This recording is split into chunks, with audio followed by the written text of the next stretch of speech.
A hello to you, Austin. How are you? I'm good, man. How you doing?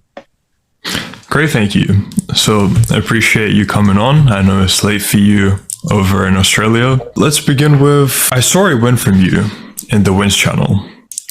It was a very unique case. So, I'd like you to explain that yourself. What was that about?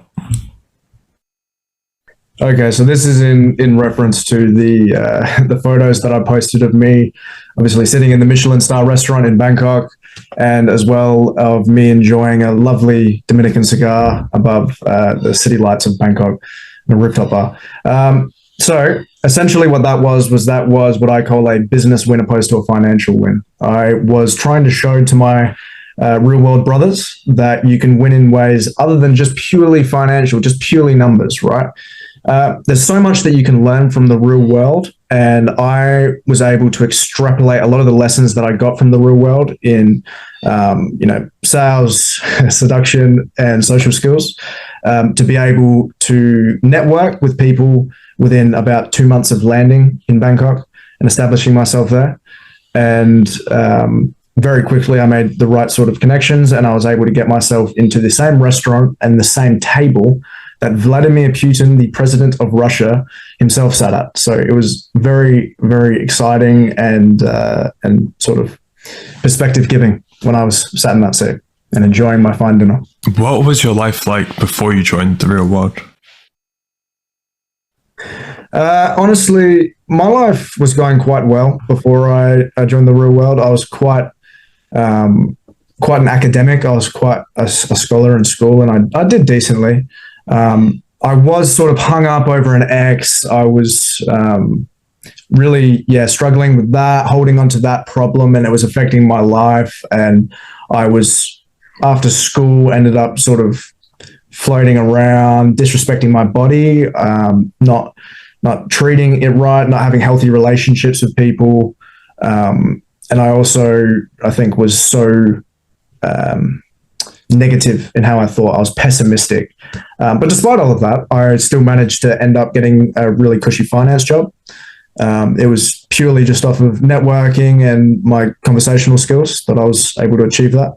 I had no qualifications at all, and I just sort of got chucked into this job. And that was good for a bit. But obviously, I think all of us are united by our sort of detachment from the popular world beliefs that are around us. And that's what sort of brings us to the real world. And that was what was starting to happen to me in my finance job. I was sort of showing up to this corporate job, feeling like, wow, this is a prestigious thing. I have everything going for me, but I still didn't feel my identity existing organically there. I felt like I was being someone that I didn't really want to be. I was fitting a character. I was being controlled by sort of like the HR and being controlled by my peers at work, to the sense that I had to act a certain way that didn't align with how I felt I should be acting.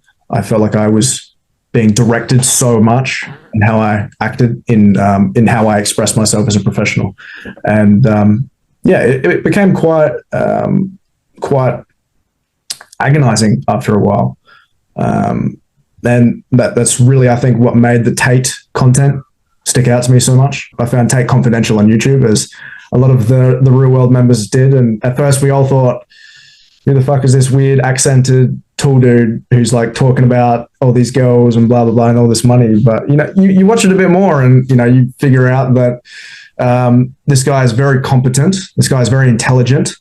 This guy is very accomplished.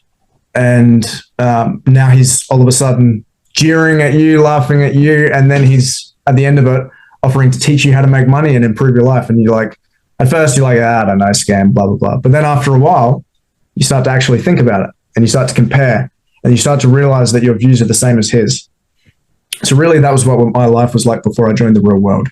I was, in a situation where I was unhappy. I wasn't being tested professionally the way that I wanted to be. I wasn't as competent as I could be. And the Tate content started to really get to me. It started to bother me that I wasn't living the life that was being displayed to me. And eventually that led me to the real world.